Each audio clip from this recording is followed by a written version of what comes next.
Thank you. I appreciate the introduction. Thanks, folks. Is everyone able to hear me? Okay, because I'm a person that likes to move around, and so I'm probably not going to be over here much. Plus, I'm also running the slides as well. So, okay. Well, a little more background information on me. I've been in information technology now for about 22 years, held a lot of different jobs. I worked for Microsoft. I was on the DOS 4.0 development team at Microsoft, those of you that remember DOS version 4.0. I also worked for Boeing. I've also worked for the federal government doing information security related work, actually at a time where information security and network security was not the buzzword, you know, that everyone was talking about. Since 1999, I've taught at Edmonds Community College, and I just love to teach. I've been involved specifically in computer forensics and information security since 1997. I just sort of fell into it by accident and found that it's the one area of technology, computer forensics and information security, that I absolutely love. Okay. As far as the slideshow today, I have my email address up here on slide number 1. If you would like a copy of the slides, send me an email, and I will send you the URL. You can have a copy of the slides if you want to review them or perhaps use them for one of your own presentations or something to that effect. Okay. Also have the URL up of my website. Now, this is my personal website. I want to make sure everybody knows that I teach computer forensic courses here at the college. And I also teach information security courses, so just a plug for those. Next quarter, we have CIS 272 coming up, which is a computer forensics course called, well, it's actually called Computer Forensics Core Competencies, and this is a course that I developed over a series of a few years. And as far as I'm concerned, it's the best computer forensics course out there. So those of you that are interested in that, you want to get signed up for CIS 272. Okay, with that being said, we'll go ahead and continue on. My presentation is probably going to be anywhere between 30 to 40 minutes, and then we're going to open things up for questions. However, if you have a question as I'm going through the presentation, please let me know. I feel it's better to get your questions answered while the question is fresh in your mind. This way you will understand the material that comes after. Okay, so don't feel like you have to wait till the very end. Go ahead and get the hand up there, just belt out the question, and I'll do my best to answer.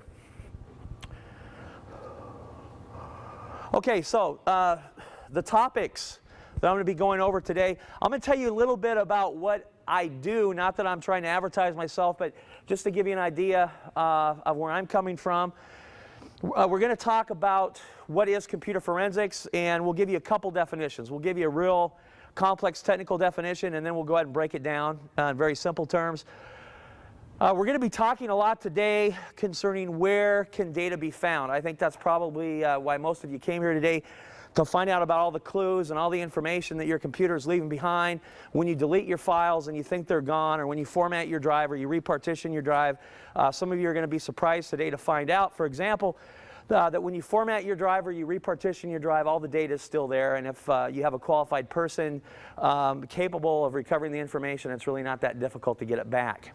Okay, and I'm also going to be going over a recent case that my company worked for a local police department involving credit card fraud and identity theft, and we'll just tell you some of the aspects of the case and how we were able to figure out what the perpetrator did.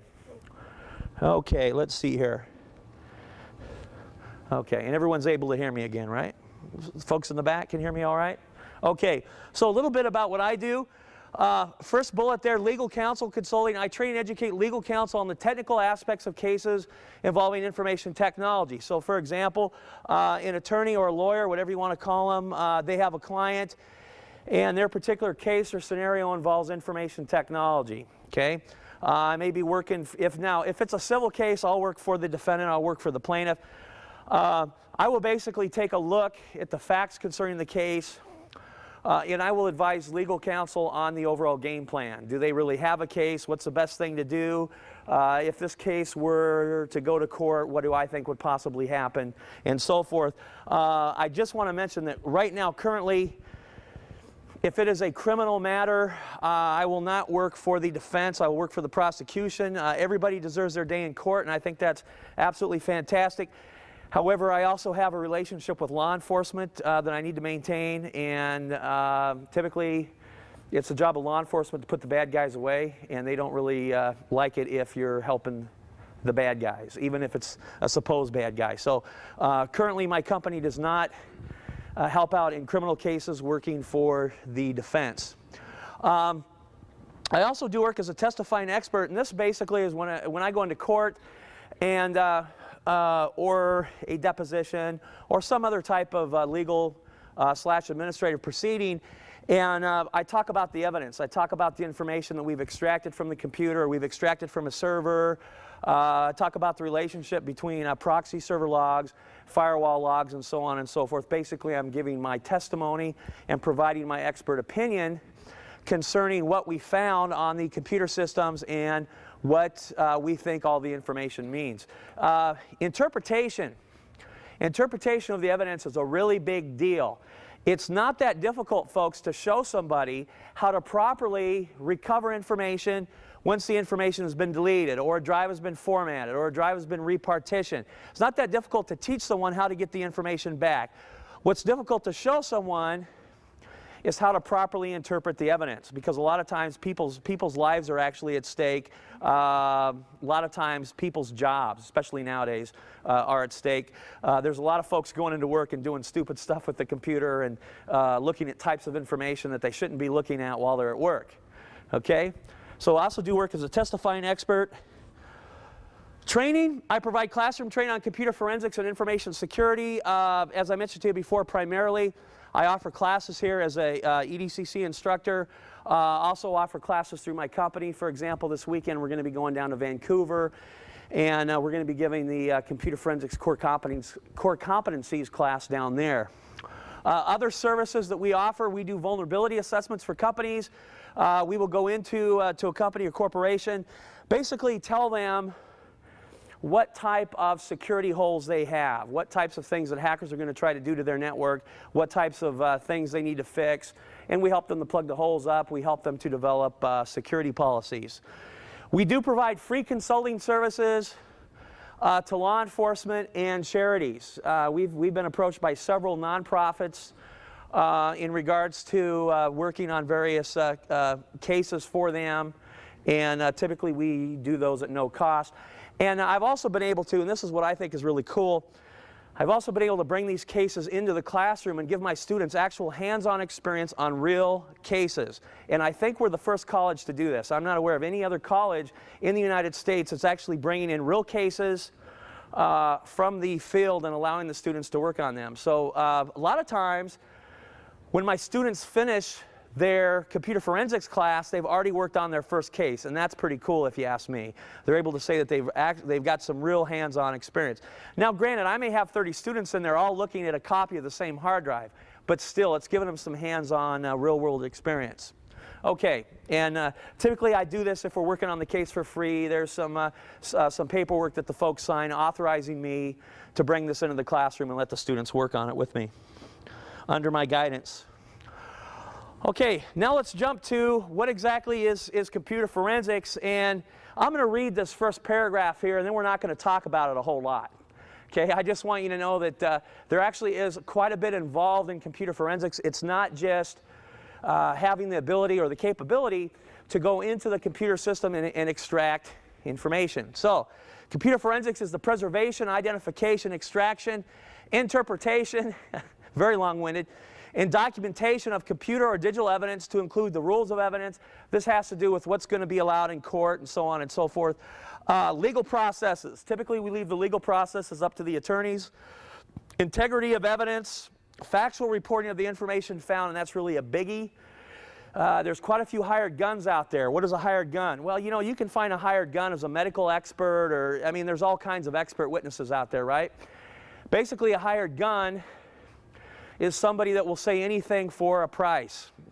Matter of fact, I know a couple of hired guns, and one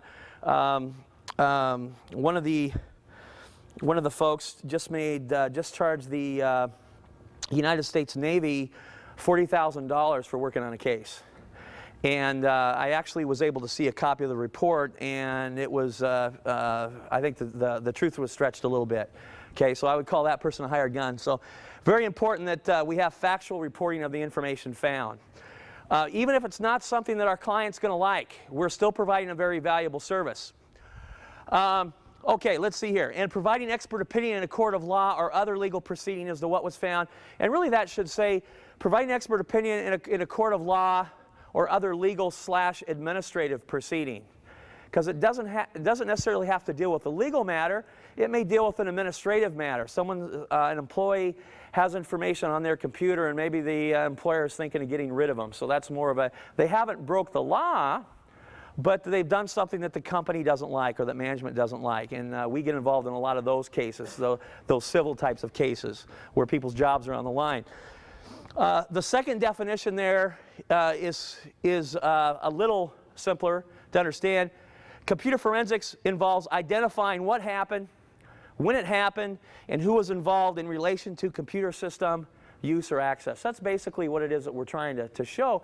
We're trying to show who did it, who was sitting in front of the computer, what did they do, are there any patterns, what exactly does the data mean?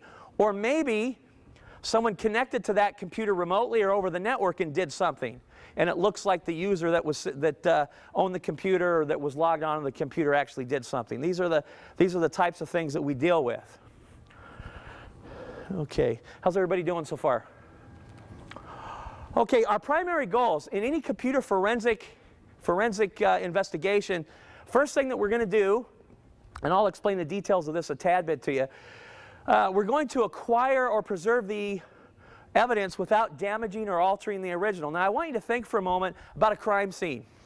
And let's say you've got law enforcement folks out here at this crime scene, and they're just walking all over the place and they're touching stuff and they don't have the rubber gloves on, and they're basically messing up the crime scene. Is that something that we want to have happen?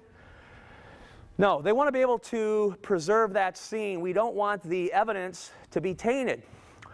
Well, when we're doing computer forensics work, for example, let's say we have a single computer, we would go in and we would make what's called a forensic copy of the hard drive. In other words, the copy that we make of the hard drive is identical to the original. Matter of fact, we can extract from our copy files that were deleted. We can get into the Windows swap file. We can extract information that was hidden. It is an exact replica of the original drive. So we would say that that is a drive that is of forensic quality. And then we take the original evidence, and that usually, if it's a criminal matter, that gets locked up in some police department's evidence locker somewhere. If it's a civil matter, it gets locked up in my safe at home. Okay?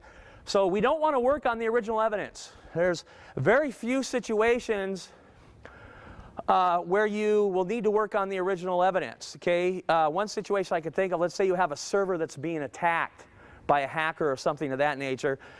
You may, to a certain extent, have to work on the original evidence to see what's going on. Okay? To see what's actually loaded up in the memory of that computer. But typically what we do is we just shut the computer down, go ahead and image the drive, and we make a forensically sound copy. Okay, so that's the first thing that we're going to do. The second thing that we're going to do with our forensic copy, if you will, is we're going to authenticate that our acquired evidence or copy of evidence is the exact same as the original. And I'm not going to get into the methods that we use because we'd be here for a while. However, there are several methods that we could use as computer forensic analysts to show that the working copy, we'll go ahead and call it the working copy, that the working copy we have is identical to the original. And these methods and processes will hold up in court because you know, they've been used for the past 20, 25 years. Last but not least, we're going to analyze the evidence using proven methods and techniques, and this is a biggie, properly interpreting what is found. This is something that I run into all the time. I look at the opposition's report, the report from the other side, and I'm finding in a lot of cases, I'd say probably 50 to 60% of the cases that I work on, the information or the evidence that was extracted from the drive is misinterpreted. And I'm not just saying that because it's not going our way or it's not what our client wants to see. It's just that in a lot of cases, the forensic experts, quote unquote, lack the practical experience, they lack the background knowledge, they lack the years of experience in information technology to properly interpret what's being pulled off of the drive. And this happens time and time again. Okay, so these are our three primary goals. Once again, folks, if you have a question, go ahead and pipe up. Yes, sir. Okay. So let me make sure that I've got your question here. So, I have a copy of the hard drive. Will I be able to see files that are partially overwritten? Okay, and will I be able to recover files that have been deleted, quote unquote, from the system? Okay, the answer to your question is yes, because it's an exact replica of the original. Using the appropriate tools, we can get back information that the user thinks was deleted. Now, if a file has been overwritten, and there's a lot of misinformation out there on this, if a file has been overwritten once with a modern hard drive, a modern computer, modern hard drive from the past 5 or 6 years, if the file has been overwritten one time, you're not going to get the information back. Regardless of what you read on the internet or someone's told you or you read in a forensics book, you know, some folks will tell you that you can overwrite the data 3 times, you can still go in and get it. And there's, for example, the Department of Defense standard is 3 overwrites. The Army has a standard, I believe it's 7 overwrites. The Navy has a standard for, I think, 12 or 13 overwrites. Nowadays, you only have to overwrite the data once. There has never been a public display of any method that can go in and reliably recover data from any modern hard drive after it's been overwritten one time. It's not possible to do. Okay. Now, in the old days, okay, about 10 years ago or so, the hard drives that we were using at that time, MFM and RRL drives, some of that sounds familiar to some of you. If you don't know what that means, don't sweat it. Those drives did not have as close tolerances as we have today. So there was a little bit of slop in the read-write head. And so if you just overwrote the data one time, you wouldn't necessarily get all of it. And this is why these standards were developed, to overwrite the data 3 times and 7 times and 13 times. You don't need to do that today. You overwrite the data once and it's gone. Okay? All right. Yes, sir. Okay. Is it just about what's on the computer? Evidence gleaned from a forensic investigation examination is not limited just to what we find on the computer, what we find on the hard drives, floppy drives, and tapes. Matter of fact, what if the culprit, what if we've got the suspect who's funneling money from the company into their bank account? They're embezzling funds, whatever the case may be. And they decide that someone's onto them. So they go in and they wipe their hard drive clean. And I'm talking about using a commercial program that actually wipes the drive where you can't get data back. You may find in your examination of the drive that you're not going to be able to get anything. So a lot of times we have to rely on external data sources, such as proxy server logs and firewall logs and so on and so forth, and put the puzzle together from those external data sources. Okay? Sometimes we win and sometimes we don't. So evidence can be in the form of visual output on a computer monitor. Whenever I go in and I seize, I'll use that term, when I seize a computer, the nice way to say it is acquire or get, but the law enforcement folks use the term seize. When we go in and seize a computer, we always take a picture of what's on the monitor, because the smoking gun might be on the monitor. Okay, that could be evidence that you use a little later on. You want to take copies of printouts. You know, you can actually take printouts and you can match them up with the printer. Even if it's a laser printer or dot matrix, it really doesn't matter. You can actually put those printouts under a microscope, compare it with the patterns of the printer, and you can match it up. And you can say these documents were printed out on this printer that's connected to this computer. So where did the documents most probably come from? Well, they came from the computer, obviously. Passwords written down. Folks write passwords down, paste them to the side of monitors, and so on and so forth. Everyone knows what I'm talking about there. A couple of times we have quote-unquote cracked passwords, and you know, folks just thought that we were the greatest folks on earth and we really had it on the ball, and really what we did is we just read something from a yellow sticky note that was attached to a computer, and that's how we cracked the password. Ma'am, you would actually print out another document. You'd print out another document and you'd look at it with a magnifying glass, and you'd see the various patterns of the toner and where you've got extra toner and where you've got spots and where you've got lines and so forth. And then it's basically the same thing. It's basically the same thing, yeah. Okay. Yeah. Okay, notes made in computer or software manuals. Whenever we seize a computer, we always grab the software manuals because people leave clues in there. And this way, when we have to crack encryption or crack passwords, a lot of times we can find them in there. Logs from systems external to the suspect computer. Proxy server logs, firewall logs, logs from switches. I mean, there's all kinds of different logging sources out there. And we have found a lot of times people are logging information and they don't even know it. And so we go ahead and request this additional information, and they come back and say, no, that information is not available. And sometimes we actually have to educate the people that own the network and say, well, you probably have logs here, here, and here. And they find out, yes, they are indeed logging, and so we're able to get copies of those and perhaps compare that information to what we find on the computer system. Okay? And also system backups. System backups are very helpful, especially if someone has wiped the computer. However, with a backup tape or something of that nature, you do not get the stuff that people deleted. Okay? And so using a term common to the business, you don't get the juicy stuff. You don't get the stuff that people deleted if it's from a backup tape. You just get the what we actually call active data. There's 3 types of data. You're going to be schooled on the 3 types of data today. Okay? So with a system backup, you only get the active data. So if they deleted a file or modified a file or something to that effect, a lot of times you're not going to find out that that took place. Sir? Okay, question was, what about a USB flash drive? You know those little drives you can hook into your computer now? Some people call them thumb drives. So the question is, can you recover data from those after it's been deleted? You sure can. Most of the thumb drives, the file system is FAT32. And you can go in, you can delete all the files, you can go in using forensic methods and procedures, and you can recover all that stuff. Okay? Matter of fact, we had a gentleman that went on a trip. He had the 300-400 pictures on his thumb drive, and I guess his wife overwrote the pictures with some other information. And she went in and deleted the pictures and then overwrote some of the area, and we were able to go in and get about 90% of the pictures back after they'd been deleted. So it's pretty interesting stuff. Okay, now we're going to school you in the 3 types of data that we're concerned with here in computer forensics. First type of data is called active data. Active data is on the computer, files, pictures, email, and so forth. Folks, this is simply data that you and I can see. It's the stuff that's on the desktop. Okay? Another way to look at active data is it's data that hasn't been deleted. Okay, it's data that you're still using. Active data is the cheapest type of data to get. Because sometimes these, doing a forensic investigation can cost a lot of money. A few of the cases that we worked on, we basically made a copy of the hard drive, booted the computer up, and everything we needed was right there on the desktop. Because the suspect was actually saving everything to a folder on the desktop, and we didn't have to do much quote-unquote forensic work. We just had to document it and charge a high price for the little bit of work that we did do. So, okay, that's active data. And then we also have what's known as archival data.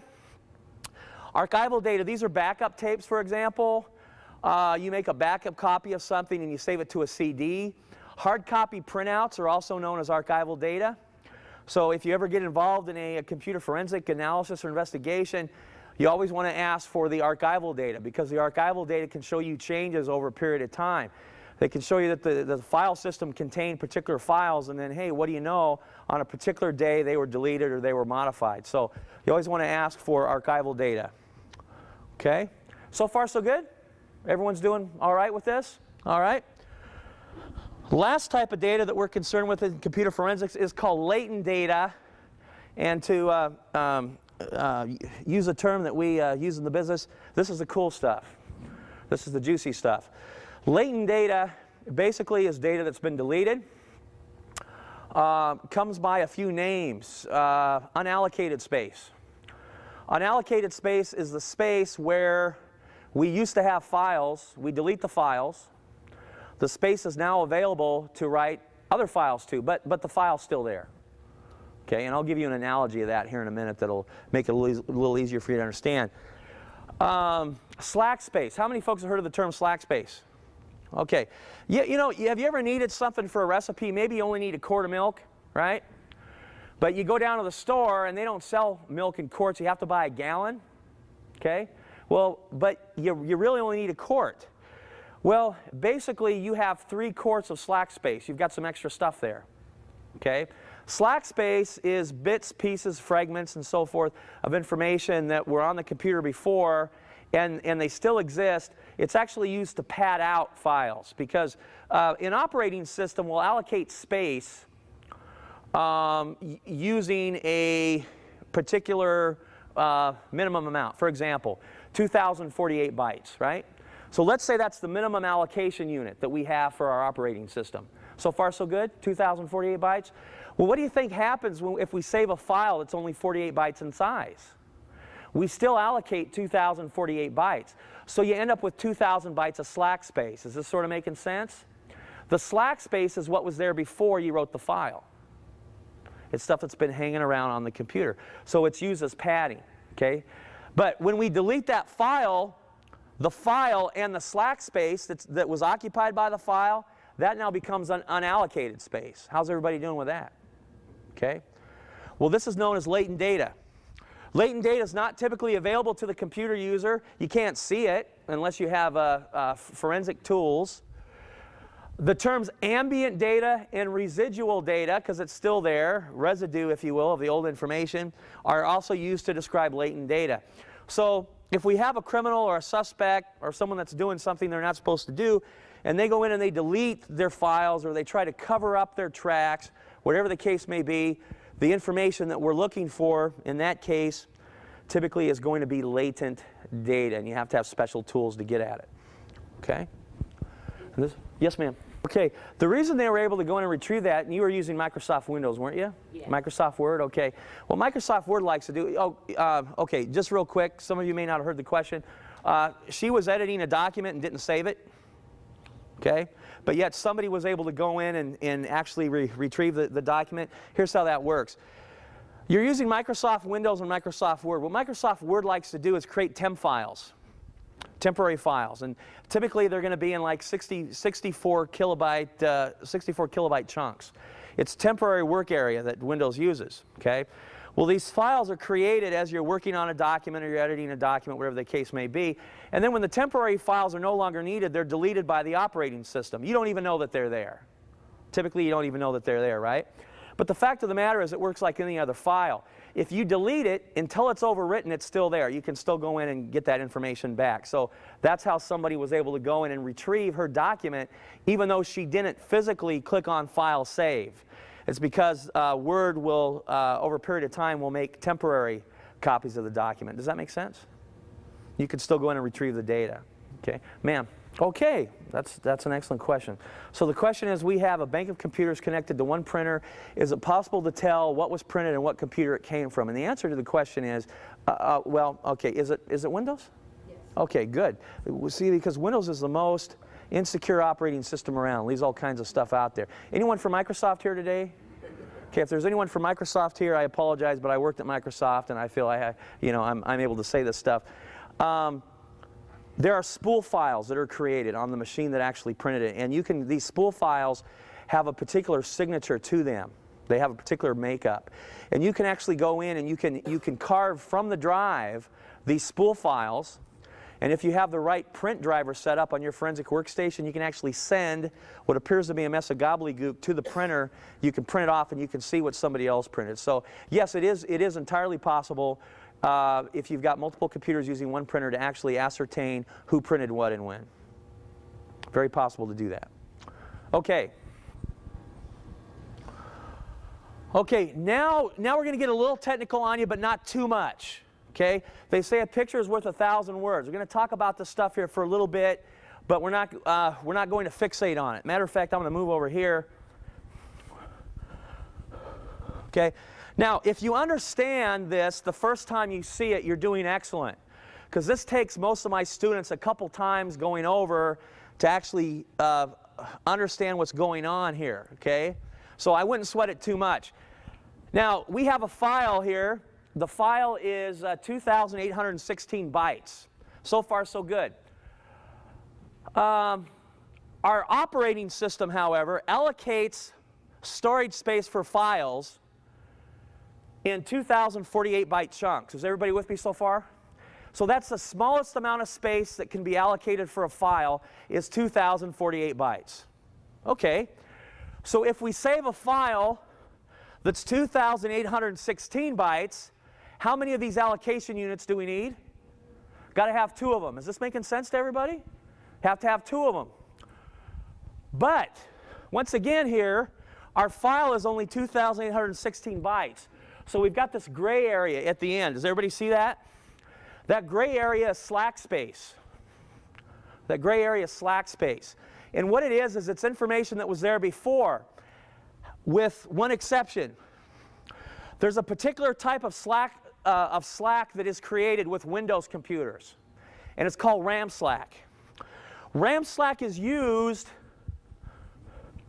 to pad out the last sector in use by the file. And if you're not really up to speed on what a sector and cluster is, don't worry about it. It's just that we combine sectors to make clusters. So typically we have what's known as RAM slack. Okay? What is RAM slack? RAM slack is from the memory of the computer. Guess what you'll find in RAM slack? The password that you just typed in to get into AOL. The credit card number that you just typed in to buy something online. Social security numbers, personal information.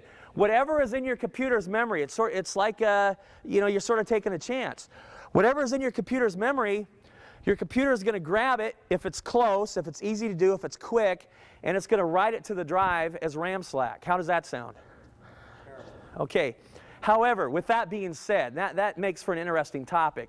With that being said, though, what we have seen in the past couple of years with the Microsoft operating systems, what Microsoft has started to do, and this is good or bad depending on which side of the fence you're on, what Microsoft has started to do is now, for the RAM slack, they write zeros.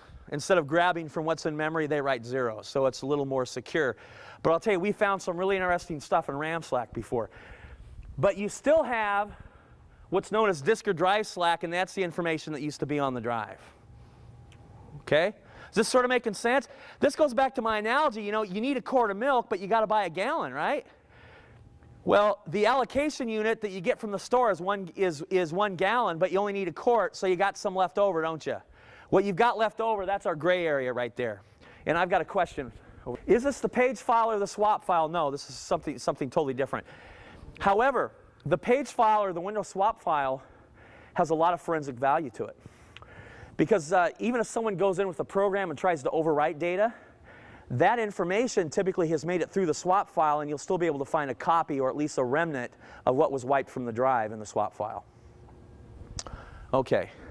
We all doing okay so far? Ma'am, go ahead.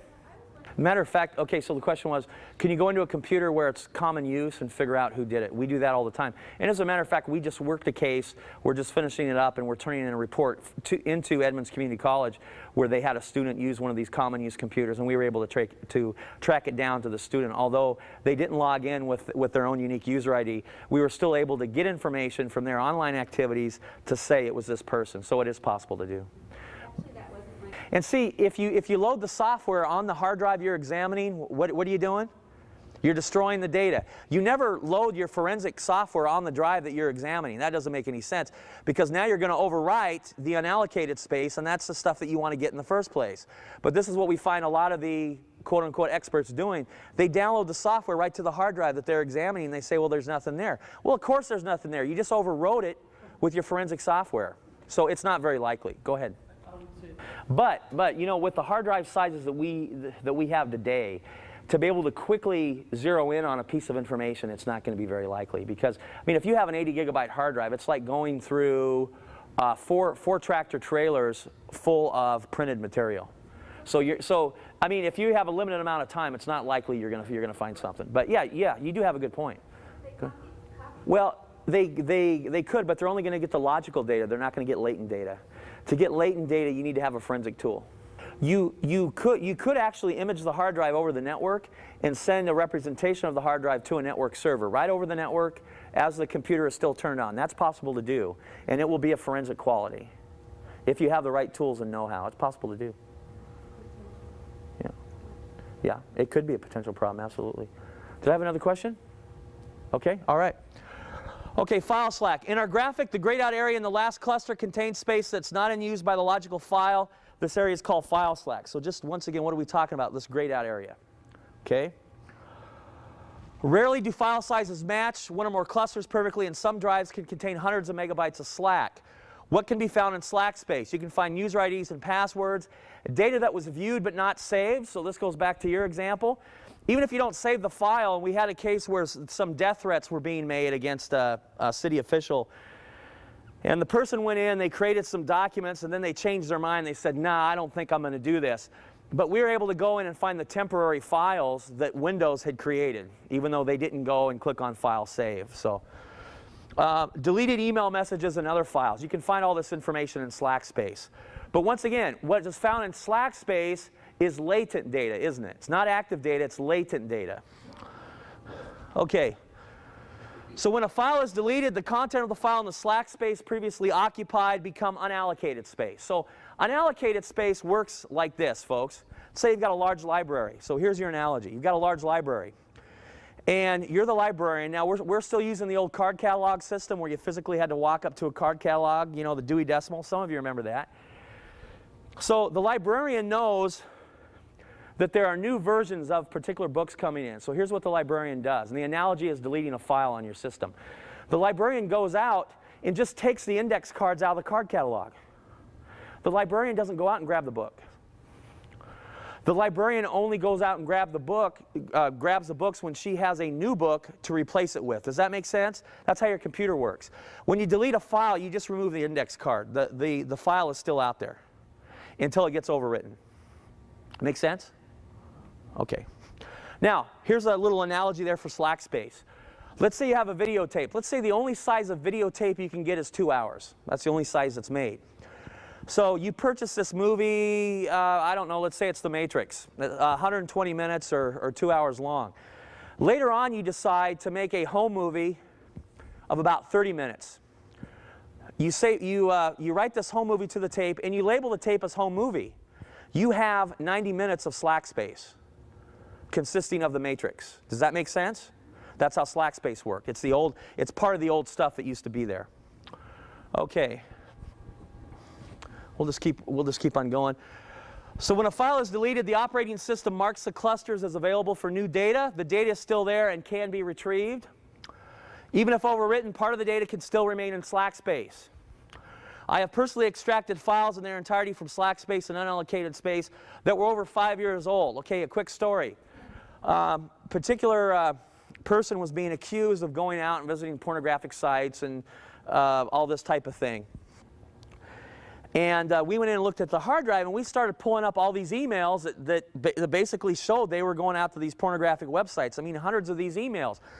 But the emails were dated 1999, and this was in the year 2002, 2003. So we sat down with the client, and we said, is this your email address? He said, no, that's the email address of the teacher that used to work here before me.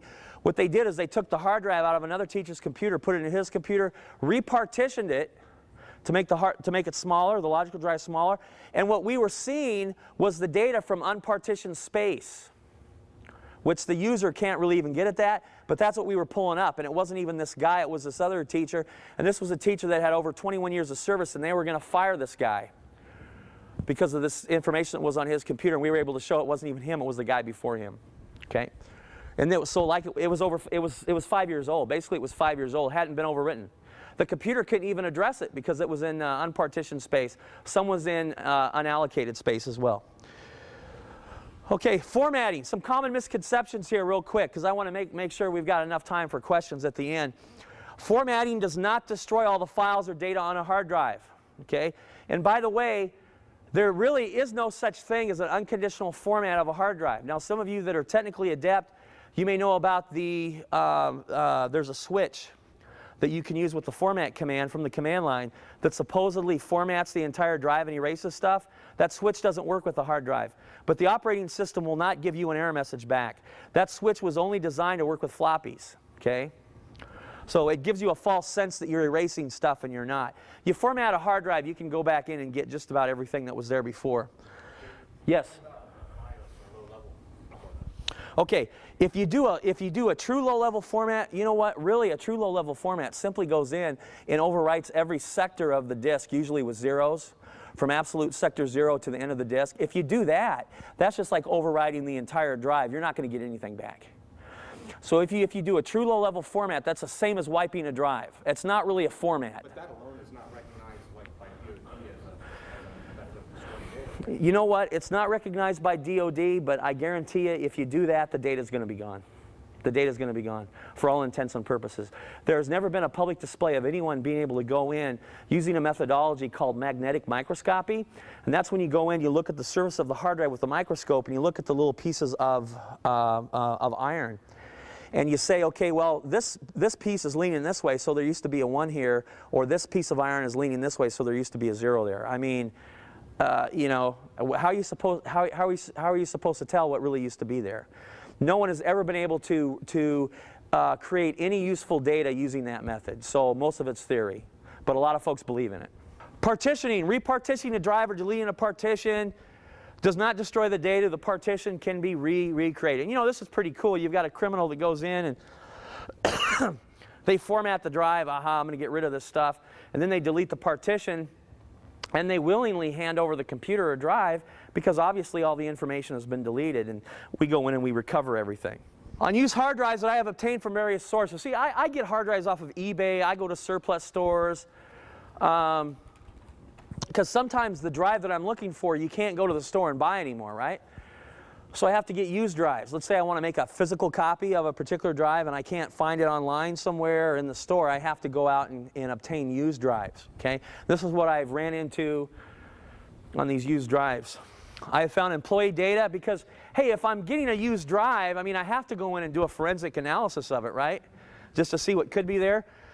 I found employee data, social security number, salary information, disciplinary information, job performance data, company secret, proprietary, and confidential information on these hard drives. Personal data, email sent and received, bank and credit card information, and evidence of a cheating spouse. Actually, one of my clients, we went through and we were looking at the computer and we found out that he was cheating on his wife, and we didn't tell him because we figured he already knew he was doing that. But he probably didn't think we were going to find that out because he had deleted the information. So wasn't too worried about it. Yes, ma'am. Has the IRS hired me? No, but you can let them know that I am for hire. Okay, and I will give them a good deal. No, I've not been contacted by the IRS. Other areas where you can find data. Unpartitioned space. So you take a 20 gigabyte drive and you partition it to create a 10 gigabyte logical drive, right? Or drive C. If there was data occupying the full 20 gigabytes before, you now have 10 gigabytes of unpartitioned space. You can go back in and get all that information back. This is what some folks will do to try to cover their tracks. They'll take in, and by the way, this is a method that child pornographers use to hide information as well. They'll take a 20 gigabyte drive, they'll load it up with child pornography, and then they'll reformat it to a very small logical drive, or they'll repartition it, but there's still 15 gigabytes of contraband out there. They know it. They know what it used to look like, so they can go back in and recreate the old partitions and get at that information. Okay. Window swap file. Window swap file is a gold mine of information. Window swap file, or also known as the page file, basically it's virtual memory, or it emulates memory. On a Windows system, most of your information goes through the swap file. Even if you are dealing with encrypted data, data that is password protected, scrambled up, and so on and so forth, it has to be decrypted at some point in time for you to be able to see it on the screen. Typically, you can find the unencrypted or the decrypted versions in the swap file without having to crack any encryption. Okay? Internet history. Regardless of what you've heard, it's very hard to get rid of your internet history. Now, you can delete files from your cache, but for example, with the Microsoft Internet Explorer, there's a file called index.dat, and it's a primitive database format. It keeps track of every website that you go to. Clearing your internet history, or clearing your internet cache does not affect this file, so people can still figure out where it is that you've been. And even if you think you're crafty and you go in and you delete the index.dat, as long as the area once occupied by the old index.dat doesn't get overwritten, we can go in and recover it. Does that make sense now? Okay. Temporary files. Once again, temporary files are a gold mine of information. So you could be working on something, you may not even save it, and we'll still be able to go in and get a copy of it. Metadata inside files. Okay, metadata, data about data. Think of metadata as a table of contents or as an index. It's just data about data. A lot of the Microsoft products actually keep a history of when they were changed, who was the original author, what was changed in the document and so forth. And you can actually get in there with the right tools, and you can see that this document has been changed 10 times. Here's who the document was changed by. Here was the original owner, and so on and so forth. And sometimes you even find bits and pieces of the old information that was removed from the document. It's pretty neat. If you have the right tools, you can do this. Okay? There's other areas where you can find data that I'm not going to be talking about, but these are the main areas here. Okay. If you want to securely delete data, use a program that overwrites slack and unallocated space, as well as clears information concerning your internet browsing activities. I personally use a program called Eraser. It's free. It takes care of slack and unallocated space. What Eraser overwrites, you will not recover. Okay? I also use a program, this is going to cost you probably about $100, but it's one of the best programs out there. It's called CyberScrub. CyberScrub will take care of your internet-related information, your internet activities, and so forth. Now, why am I worried about that kind of thing? What am I doing that's wrong? Well, the fact of the matter is, I've extracted enough credit card numbers and social security numbers and personal information from people's computers that they typed in online and that they saved via an online form to know that my computer is storing the same type of information. So that's why I clear occasionally, you know, once every couple of weeks. I'm not paranoid about it. That's why I go in and I clear all this information off of my computer using CyberScrub. Okay? Other methods you can use a sledgehammer. That will destroy. And we have had clients, by the way, that have asked us, would you please, when the case is over, we want you to go ahead and destroy the evidence. Please take a sledgehammer to the drive. And if you do that, you are not getting the information back. Okay? There's also a device called a degausser. These are typically used to erase videotapes, large quantities of videotapes. You can also get these for hard drives. And basically what it does is it messes up the magnetism, levels of magnetism on the drive. And in essence, everything is deleted. You can't recover it. It's gone. Okay? So just wanted to cover a little bit about that because a lot of folks have questions after they attend a presentation like this. I want to tell you about a recent case, and then we should have a couple minutes for additional questions. CSI, my company, but I like to use CSI, you know, Cybersecurity Institute, was asked to look at a computer that may have been used to order products online using a stolen credit card number, a single credit card number. That's what was initially suspected here. The three hard drives were forensically duplicated, approximately 95 gigabytes of data. So this is how much data we had to sift through, about 5 tractor trailers full if you were to print everything out.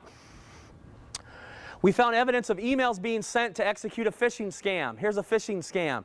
You receive an email saying that you need to go update your bank account information.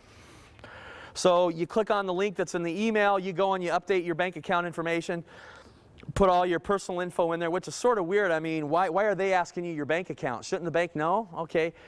But anyway, you update all this information and it goes to someone running the phishing scam. It's not really your bank. You've all heard of these scams, right? Okay, called a phishing scam.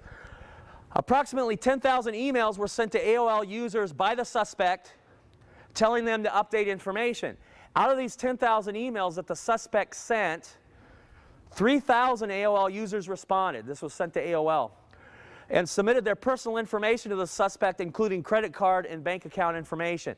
So now we have a situation where they suspect the guy used a single stolen credit card number, and now he's got 3,000 that the information was given to him freely, executing the phishing scam.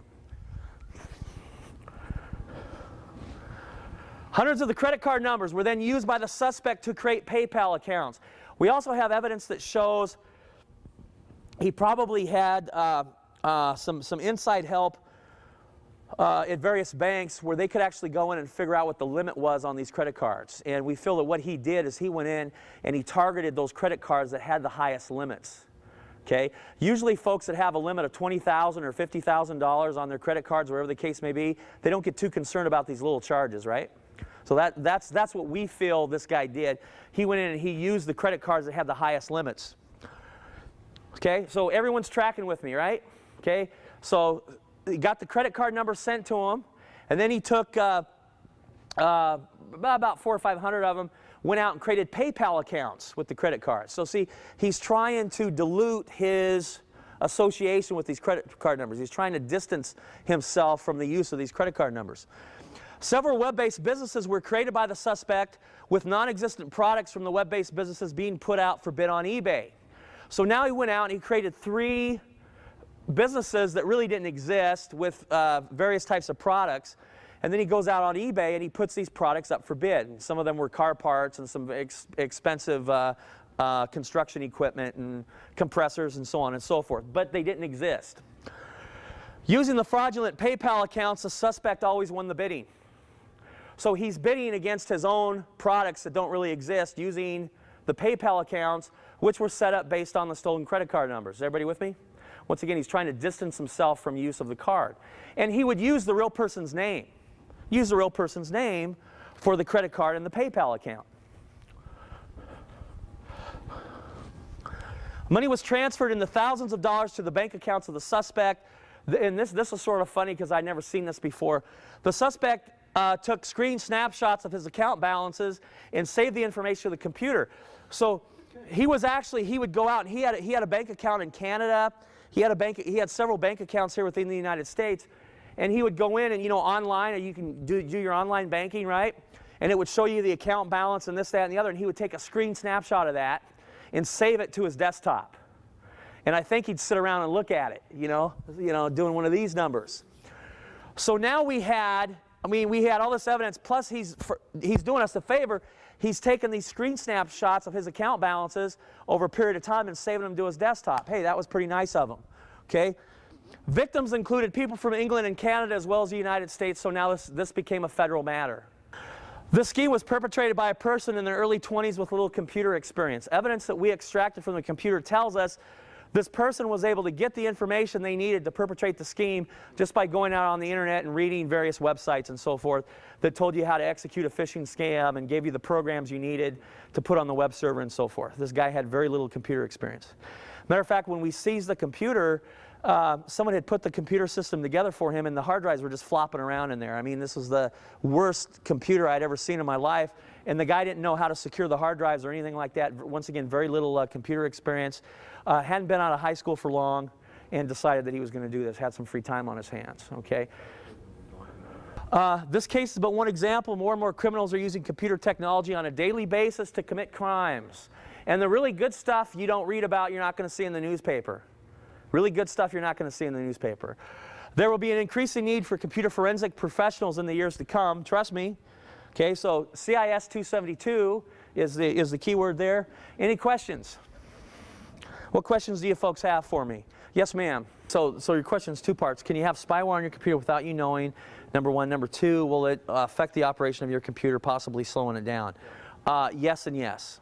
You can have spyware on your computer without knowing it, and it will slow your computer down, depending on what it's doing. So you want to make sure you've got some good virus scanning package, and you're also using an additional program such as SpyBot, which is free, to go in and identify all this stuff. You also want to have a real good personal firewall package. The firewall package that comes with Windows XP, how many of you are XP users? Okay. You know what? XP is actually a pretty decent operating system, but the firewall only protects against incoming stuff. It doesn't protect against outgoing. So you could have a Trojan horse on your system or some other malicious program, and you're actually attacking someone else's computer and you don't even know about it. The software that I recommend that you get, and this is software that I use on my computers at home, is a personal firewall package called Kerio, and it's spelled K-E-R-I-O. And you go out to Kerio.com, so that's Kerio.com, and you buy their firewall/virus package. It costs you about $50, and it's just worth the peace of mind. Never had a problem with it, and it's just as good or better than anything else out there.